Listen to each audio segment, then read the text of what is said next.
"I will pay you any sum you name," the Duke of Wintershall said, low and desperate, having cornered her behind a potted orange tree in the conservatory, "if you will consent for 1 fortnight to be my betrothed." Lucinda blinked at him. She was holding a cup of cooling tea and had been, until that exact moment, enjoying the rare pleasure of being entirely ignored by everyone at the house party. "Your Grace," she said, "I believe you have mistaken me for someone of consequence." "I have not mistaken you at all. You are Mrs. Lucinda Ashford, widow of modest means and no family connections, here as companion to old Lady Penhallow, and you have spent 2 days being looked through by every soul in this house as though you were a window." His dark eyes were urgent. "Which is precisely why you are perfect."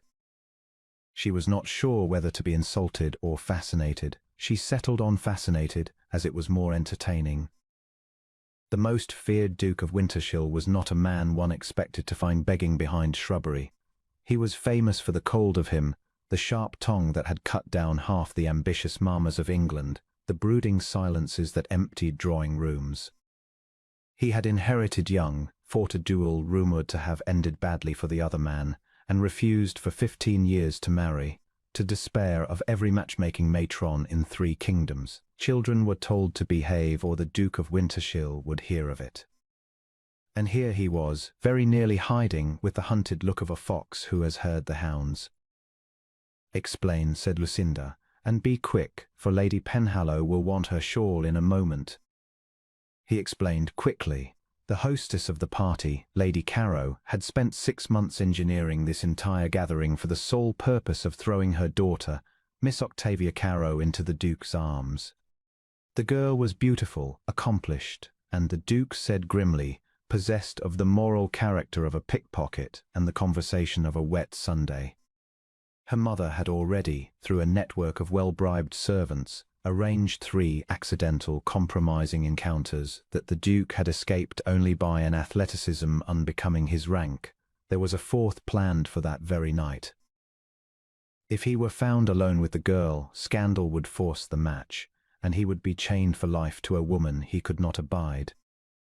"But if I am already betrothed," he finished, "the trap collapses. No one can compromise a man who is promised. I need only to appear engaged for the fortnight of this party, until I may decently leave. Then we shall quarrel by letter and part. You will be £1,000 the richer, and I shall be free." Lucinda considered him over the rim of her teacup. "Why me?" she said. "You might engage any number of well-born young ladies who would be delighted."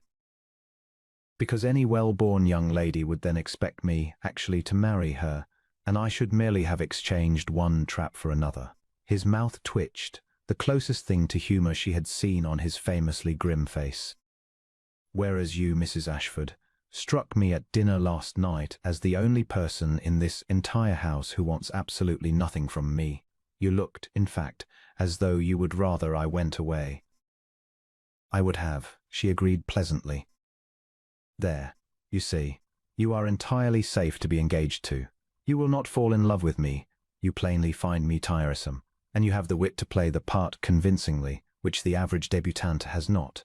He drew a breath. £1,000, Mrs. Ashford. "A fortnight of pretending to tolerate me in public. You would never again be anyone's poor companion." £1,000. Lucinda thought of her tiny rented rooms, her one good gone made over 3 times, the careful counting of every shilling that had been her life since her gentle, penniless husband died and left her nothing but his debts and his kindness. £1,000 was freedom. £1,000 was a small cottage of her own, and an end to fetching shawls. 2,000, she said.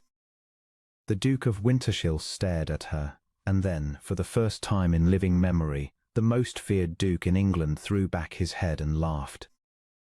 2,000, he agreed. "Mrs. Ashford, you are a brigand. We have an accord."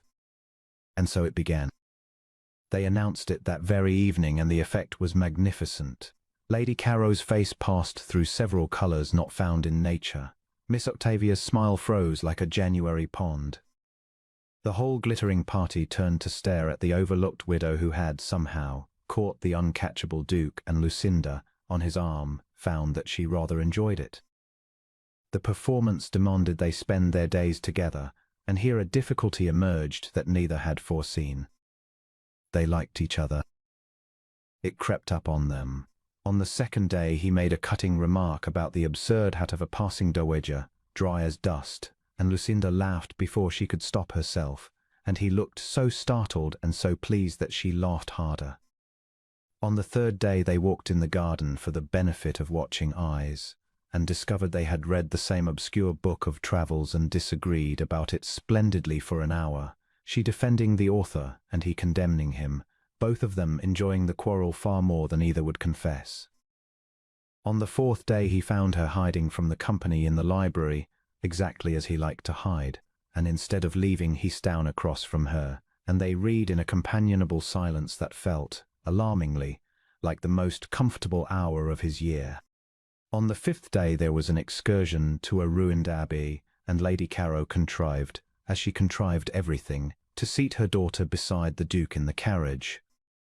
He took one look at the arrangement, held out his hand to Lucinda, and said, "My betrothed will sit with me, I think," and handed her up himself, and the cold fury on Lady Caro's face was such that Lucinda had to study the upholstery very hard to keep from laughing. At the abbey he walked with her among the broken arches, and he told her haltingly about his boyhood, about a father who had measured him only by the estate he would one day manage, and Lucinda listened the way she had once listened to her husband, and the Duke found, to his great alarm, that he had told her things he had never told a living soul. He was not cold at all, she discovered, once one was past the wall of him. He was quick and clever and lonely, so lonely, a man who had armored himself against a world that wanted only his title and had forgotten there might be people who wanted him. He had a dry, sideways wit that he had clearly spent 15 years using as a weapon and never once, she suspected, simply for the pleasure of making someone laugh.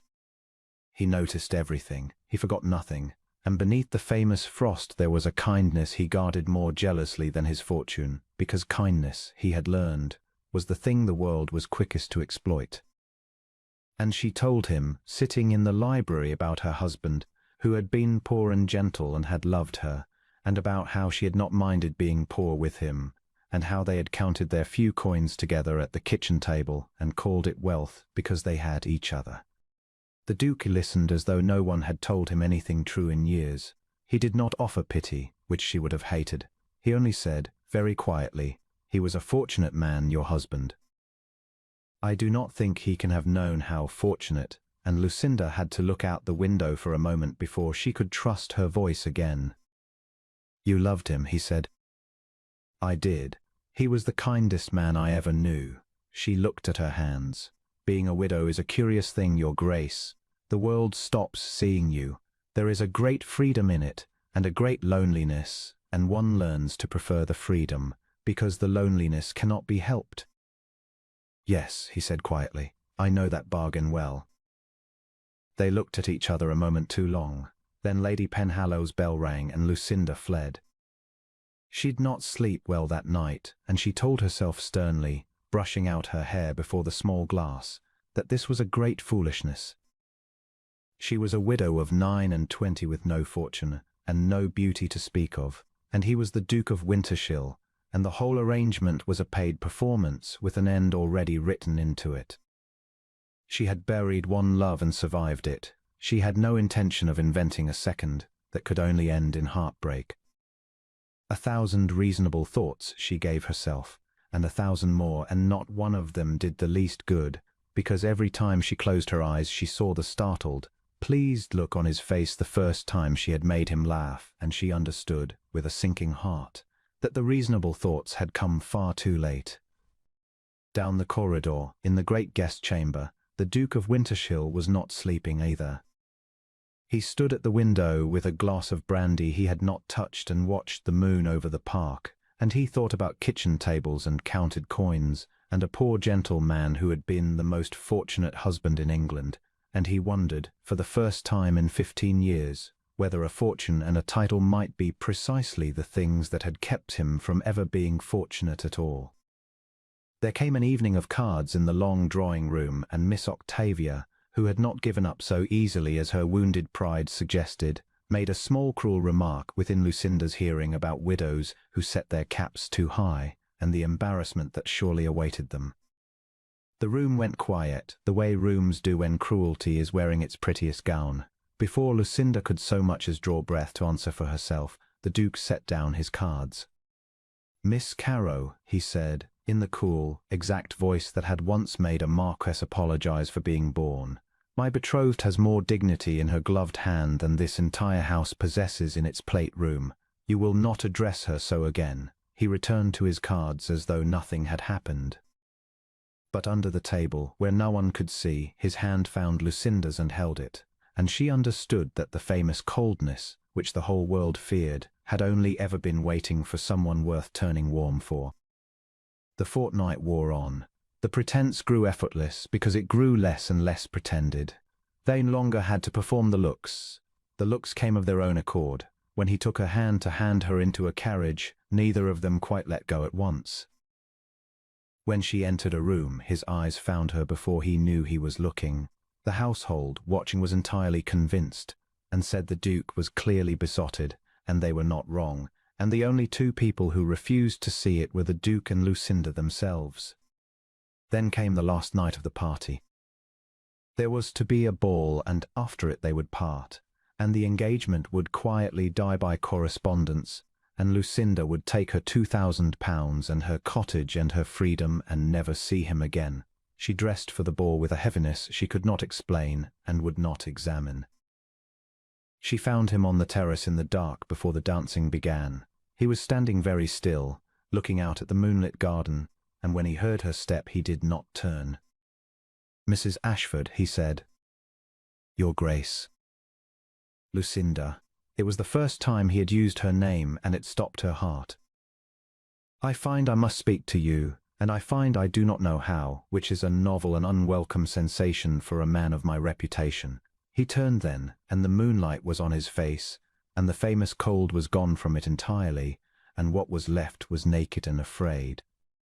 "I engaged you to perform an engagement. I have a confession to make regarding the performance." "You need not," she said quickly, because she could not bear it. "Tomorrow we part. The bargain was clear. You owe me no confession, only £2,000. Keep the £2,000 and hear me." He took a step toward her, and the governed, cutting, fearsome voice that had emptied 100 drawing rooms cracked straight down the middle. "I have spent 15 years making certain that no one could touch me. I built the coldness on purpose, Lucinda, as a fortress, because I learned young that everyone who came near me wanted my title and not my person, and it was easier to be feared than to be used." He stopped, his jaw working. "And then I hid behind an orange tree from a scheming mamma and begged the one woman in England who did not want me to pretend that she did, and I have spent a fortnight discovering that the pretense is the truest thing in my life, that I do not want it to end. That when you laugh I would tear down the fortress stone by stone with my own hands to hear it again." His breath shook. "I am the most feared Duke of Wintershall, and I am standing on this terrace terrified, because I have realized I am in love with you, and tomorrow you mean to take your cottage and your freedom and leave me, and I would not blame you, but I find I cannot let you go without telling you the truth. I do not want a pretend bride for a fortnight. I want a real one. I want you, for the whole of my life." Lucinda stood very still in the moonlight, and her heart, which she had warned all fortnight, beat hard against her careful chest. "You hired me," she said unsteadily, "because I wanted nothing from you." "Yes." "That was your mistake, Your Grace." Her own voice was not steady at all now, "because somewhere in this ridiculous fortnight I began to want a very great deal from you, and it frightened me more than poverty ever did, and I told myself it was the part. That I was only playing at loving you." A tear slipped down her cheek, and she let it. "I am a very poor actress, it seems. I have not been playing for days." He crossed the lost of the distance between them in a single stride. He did not take her in his arms, not yet.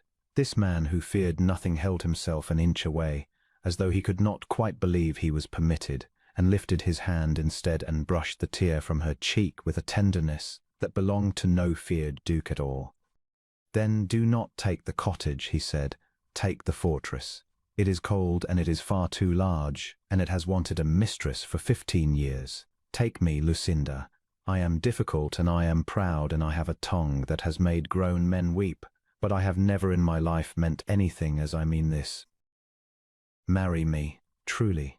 Let the pretense be the only false thing we ever do." Lucinda, the overlooked widow whom the whole glittering world had looked straight through, looked up into the undefended face of the most feared duke in England, and laughed through her tears and said, "I shall want the £2,000 regardless. I have grown fond of being a brigand."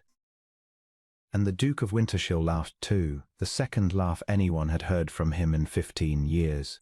And then he gathered her into his arms at last and held her there on the moonlit terrace as the music began inside, and the pretense ended and the truth began, and neither of them ever played at anything false again. They were married that autumn at his great cold fortress of a house, which grew warm the moment she entered it, and stayed so. She kept her £2,000, as she had vowed, and spent every penny of it on the village school and the tenants' roofs and a garden she planted herself, because she had been poor too long to forget what poverty felt like, and the Duke loved her the more for it. Lady Caro did not attend the wedding. She had taken her daughter to Brighton in a sulk that lasted, by reliable report, the better part of a decade. Miss Octavia married a baronet and was disagreeable to him for 40 years.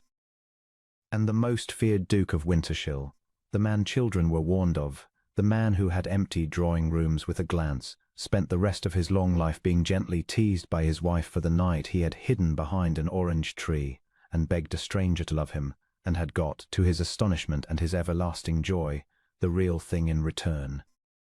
He never minded the teasing. He had spent 15 years being feared, and discovered he would trade every year of it for a single hour of being laughed at, kindly, by the woman who had taught him that the warmest fortunes are the ones that cannot be counted in pounds at all.